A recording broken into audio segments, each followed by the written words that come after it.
Assalamualaikum warahmatullahi wabarakatuh. Bagaimana kabar anak-anak hebat semuanya pada pagi hari ini?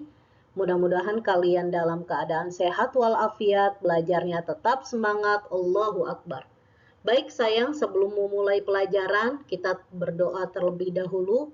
A'udzu billahi minasyaitonir rajim. Bismillahirrahmanirrahim.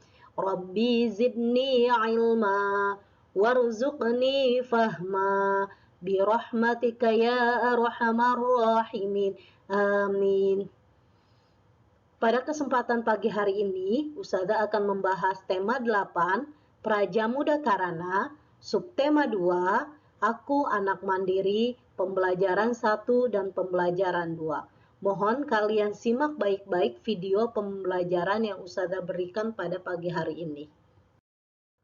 Subtema 2, mengenai Aku Anak Mandiri.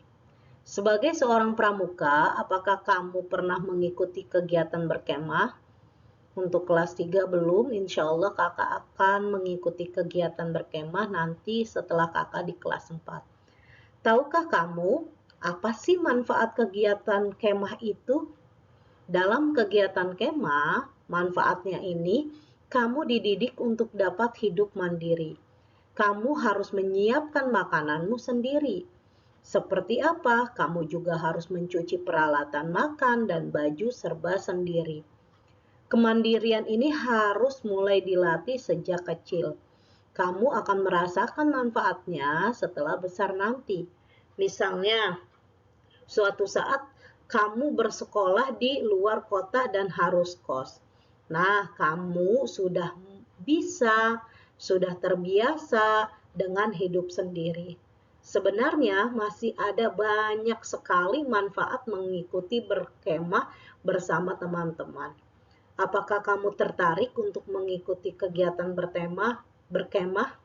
Mudah-mudahan tertarik ya. Pembelajaran 1, ayo membaca. Bacalah teks Dani menjadi anak mandiri yang ada di buku paket kakak halaman 55 sampai dengan halaman 56 dengan nyaring. Perhatikan juga tanda baca dan intonasinya ketika membaca nanti. Ustazah akan jelaskan sedikit tentang isi cerita Dani menjadi anak yang mandiri. Awalnya ini Dani anak yang sangat manja sekali. Segala sesuatunya harus dilayani orang tuanya, mulai dari makan, menyiapkan makanan, belajar, hingga akan tidur semuanya dilayani oleh orang tuanya. Nah, ketika Dani sudah mengikuti kegiatan pramuka, Dani sudah mulai berubah. Alhamdulillah, Dani sudah bisa melakukan pekerjaannya sendiri. Mandi sendiri, menyiapkan makanan sendiri, belajar sendiri, dan tidur pun sendiri.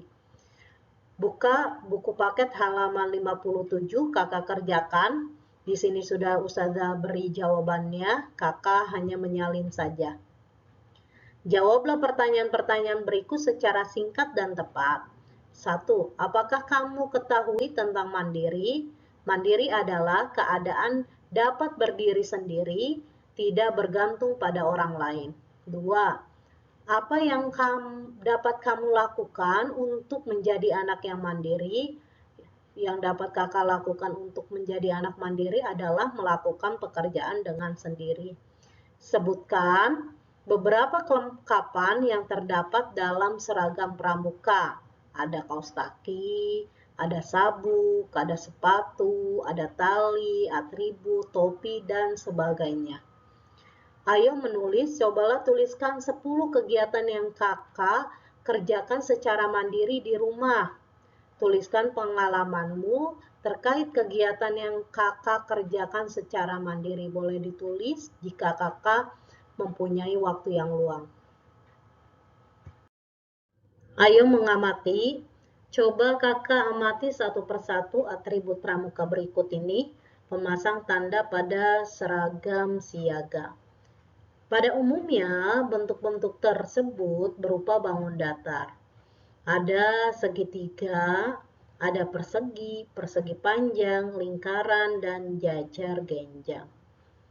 Sebutkan nama-nama bangun yang membentuk tanda atribut pramuka di atas. Kakak buka halaman 60, kakak kerjakan. Di sini ada tanda pandu.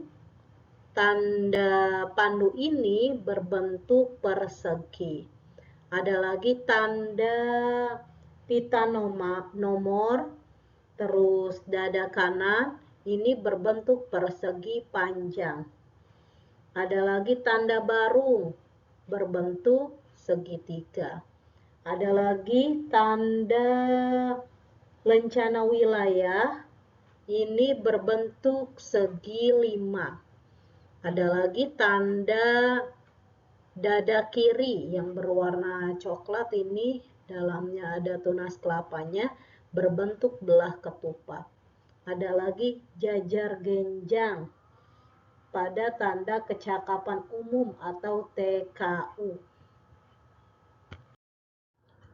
Kakak buka halaman 59 untuk mengisi halaman 60. Di halaman 59 ini ada atribut pramuka untuk laki-laki dan atribut pramuka untuk perempuan. Nah, di sini kakak kelompokkan setiap atribut tersebut masuk ke bangun datar segitiga atau persegi panjang atau lingkaran atau jajar genjang. Setelah kakak perhatikan, kakak buka halaman 60, kakak kerjakan. Di sini sudah usah tulis jawabannya, bisa kakak langsung salin.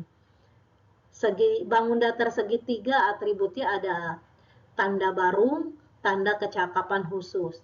Persegi panjang atributnya ada tanda pandu dunia untuk atribut laki-laki, pita jabatan. Ketiga, tanda tutup kepala atribut untuk laki-laki. Yang berbentuk persegi panjang ada pita nama dan papan nama. Yang berbentuk lingkaran ini semuanya diperuntukkan untuk atribut perempuan. Ada tanda pandu dunia, tanda tutup kepala, tanda pelantikan. Ada lagi jajar genjang yang berbentuk jajar genjang, ada tanda kecakapan umum atau TPU. Masih ingatkah kamu apa lambang pramuka itu? Ya, betul, tunas kelapa merupakan lambang pramuka. Tahukah kamu mengapa tunas kelapa dijadikan sebagai lambang pramuka?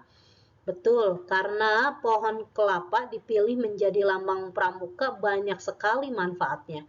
Anggota pramuka juga harus bermanfaat seperti pohon kelapa, yaitu bermanfaat untuk orang lain. Setiap bagian dari pohon kelapa dapat dimanfaatkan, mulai dari daun hingga akar pun dapat dimanfaatkan. Daun kelapa dapat dimanfaatkan untuk berbagai keperluan, misalnya untuk membuat ketupat dan berbagai kerajinan lainnya. Hilmi dan temannya Dani membuat berbagai barang kerajinan tangan dari daun kelapa. Sebagai anggota pramuka, mereka dilatih untuk kreatif.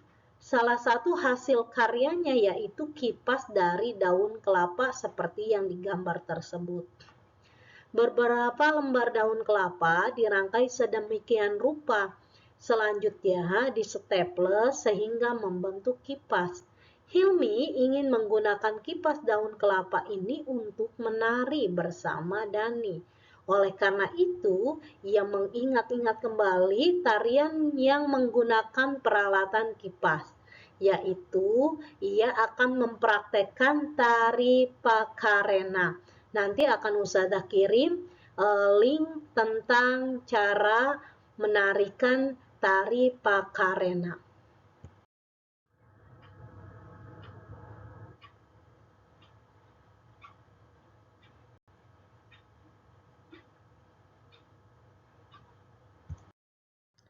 Amati gambar berikut ini. Rangkaian gambar di samping menunjukkan anak-anak pramuka berdiskusi terkait seragam pramuka. Berdasarkan gambar di atas, buatlah sebuah karangan pendek, ini tidak usah dikerjakan, susunlah dengan bahasamu sendiri. Yuk, bisa dipraktikkan di rumah.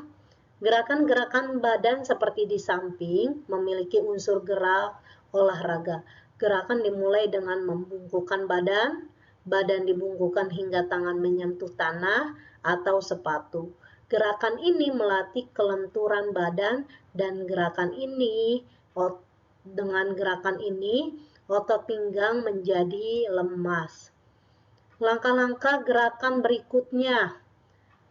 Gerakan diawali dengan posisi badan berdiri tegak, kaki agak terbuka, badan dibungkukkan, tangan lemas, menjulur ke bawah hingga menyentuh tanah.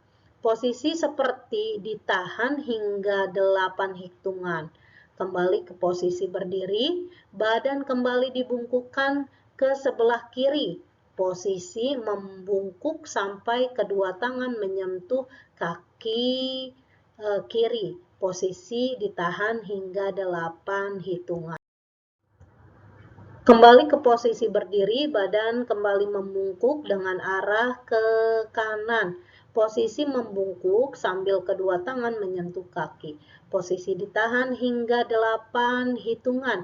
Selama membungkuk, lutut tidak boleh menekuk. Gerakan seperti ini dapat dilakukan secara berulang-ulang. Mungkin hanya ini yang bisa Ustazah sampaikan pada kesempatan hari ini. Mudah-mudahan bermanfaat. Mohon maaf bila ada kekurangan. Ustazah akhiri. Billahi taufiq wal hidayah. Wassalamualaikum warahmatullahi wabarakatuh.